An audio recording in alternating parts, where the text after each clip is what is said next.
This is Arizé, and you're watching Sound Plugs.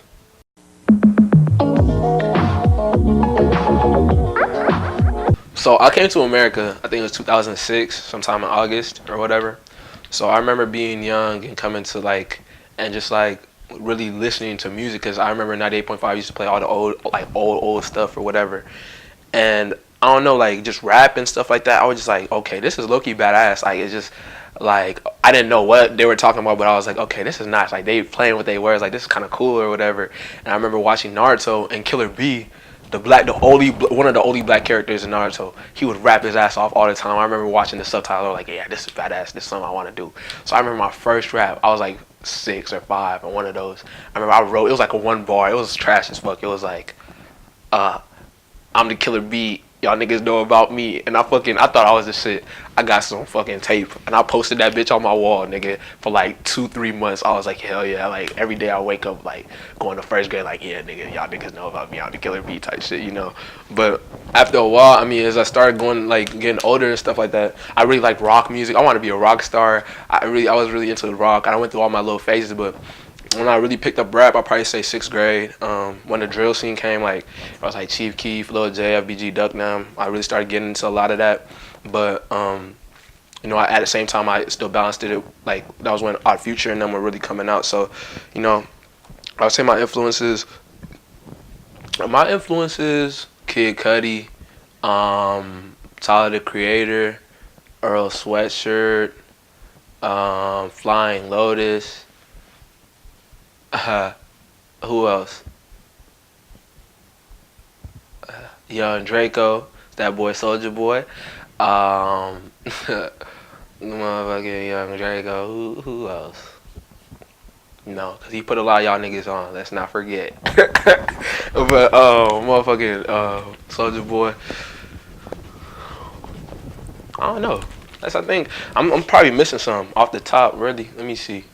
Yeah, I think that's really it. Man, I've been doing music for my whole life, like consciously and unconsciously. I've always been really, really like music. Into, like I used to dance, you feel me? And that was a part of my expression in music too, because I feel like music in itself is very fluid. It's not, you don't have to make music to be a part of music, because dancing, you have to be on the rhythm, and rhythm is a big part of music, you feel me? So, I've always done music. I mean, people unconsciously do music for their whole life.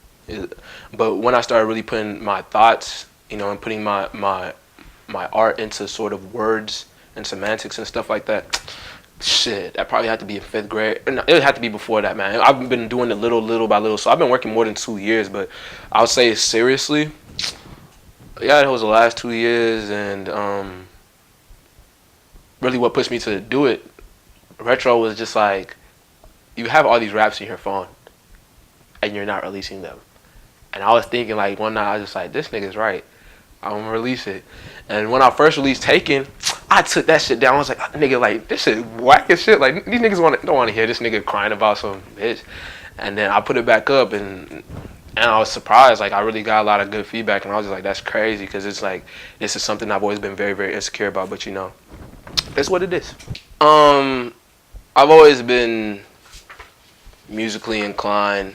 From playing like with pots and pans and shit and stuff, and then just like always been interested in just music. And I've always had like a thing where it's like I see colors specifically when I listen to music. So a lot of times that helped, like when I was younger, at least like with my my artistry, how to do music and stuff. But yeah, that's why I really started doing music. I mean, me being a young artist, at the end of the day, it's like I still have that drive and that passion, obviously, because it's something that I enjoy to do, and I fell in love with it. I don't really look at it like, but me having to have sustenance and having to provide for a family later on, obviously the money's gonna have to come. But I mean, I think when you start focusing on that, the real reason starts fading away. So really, yeah, I do it for the passion, I guess you could say. I mean, it's some unreleased stuff. I don't really got a toughest bar per se. I think low-key, I think all my shit is trash. I'm not even gonna cap to you, but hey, people like it, I guess. So with me, it's whatever. Like it's whatever the people feel. Really, a lot of times, because I know if I get bogged down with like specific things, such as like, oh yeah, they're gonna love this or woo woo, like it starts really getting away from, okay, why I really do this. People like it, they like it. I feel like all my shit's trash, so people they like trash music, so they listen to it. So if I was to ride trends, one, I wouldn't be myself anymore. So I feel like I don't know. I just couldn't do it because it's really weird. I find it mad weird when I go to school with kids and they talking about like selling drugs and like toting guns. Like I know them. It's like Billy. Like I know your parents. Like stop it. Like you ain't selling no drugs. Like come on now. And you talking about trapping and stuff like that. So I feel like it would be weird to at least my immediate like circle of people that see me. I'm not saying that that whole trap thing is a wave or whatever because some people actually really live that lifestyle, and like people like YNM, Melly, you feel me, Young Boy, Gunna, Baby, all them, they pretty far. I mean, it's just not my reality, so I can never. But it's like it's really weird seeing like kids that don't do that. You feel me, rap about it. But at the same time, it's like I can see myself like if I was having fun, like I could see where it's like went up in a bit, like you feel me, just talking your shit, like I could see where that shit's kind of cool or whatever. But it's just like just on like some freestyle set shit. But yeah, but I like my sound. I guess do whatever you feel and fuck who doesn't like it. I mean, at least I've been really in a position where now it's like I'm really trying to just be comfortable in my artistry regardless and just experimenting. A lot of my catalog and my discography at least is very versatile. It's different. Like I never really tried to have a specific sound. I'm still in the process of making my own sound, but I just want to. It's all vibes and how I feel. Like I don't really. I mean, innocence. I feel like I've gotten the best out of innocence because innocence is. I just become really, really vulnerable. At least that was a time in my life where, as far as my growth and my maturity, I had to really come to wits with things in my past, specifically my childhood. So I've had people come up to me, specifically this one person actually, in my school, and he was like, I was high as fuck, and I listened to Innocence, and like I went through the same thing, and especially when it comes to on the topics of things like sexual abuse and molestation and stuff like that. A lot of times, it really touches me at least that my music could at least, vibe with specific people when it comes to that. So that's always what I've been trying to do. So it's never been, that's really touched me and just made me feel like okay, well, it's more than just music now. Like now, it's more of like I'm tapping into things where it's more personal. It's like I'm having a conversation with the person. But that was and shout out to that boy. That was pretty it. That was pretty much it. Well, I guess crossing the line from like making music to becoming vulnerable. Mhm. How tough is that? Like, at first, when I would put it out, I was like, "Fuck, these niggas think I'm some type of soft ass nigga." But I'll be like, I was thinking for a while, like a lot of the times, like a lot of people go through this shit. It's just I think that in music, at least now, because like people like Kanye West, they paved the way for like things such as mental health to be something forefronted. Kanye West, Earl Sweatshirt, many other people, and I don't think they did it by purpose. I think it's just they're expressing their realities. And I feel like I look up to these people, and their impact in game. Also Kendrick Lamar, and it's like you have to be vulnerable in your music. Like you're a human at the end of the day. People like NBA YoungBoy, he's still vulnerable in his music.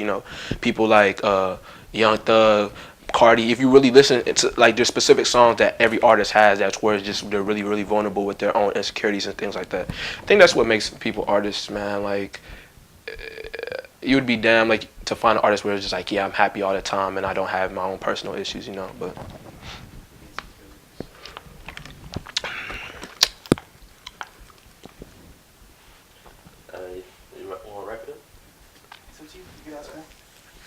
I mean, that's a good. oh no, because he's here because he's rolling out asking about the album. No, but that's gonna be I was gonna do like at the end, like or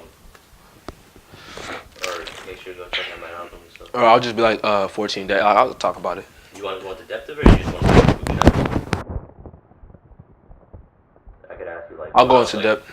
I'll go into a little depth. I'm not gonna go too deep. I don't want to give. The project is actually going really great. 14 days. It's conceptually, it's just my day-to-day life. Like I'm not gonna act like it's my first project, so at the same time I just wanted to capture who I am really like on my day-to-day and my thought process rather than some sort of like over grand arching theme or some shit. Like nah, that shit over with. I'll do that shit later on, but right now I'm just really trying to feel good and make good music for people. That's really it. That's car. So check out the 14 Days album, man. Shouts out to Reek and shouts out to Kali. Shouts out to motherfucking Halim. Shouts out to yeah. Shouts out to Mr. Smith, my English teacher. Shouts out to Shouts out to Speck and Dub from Frito Gang. Shouts out to Antonio. Shouts out to my mom. Shouts out to my brother. Yeah. Shouts out to Soundplug too.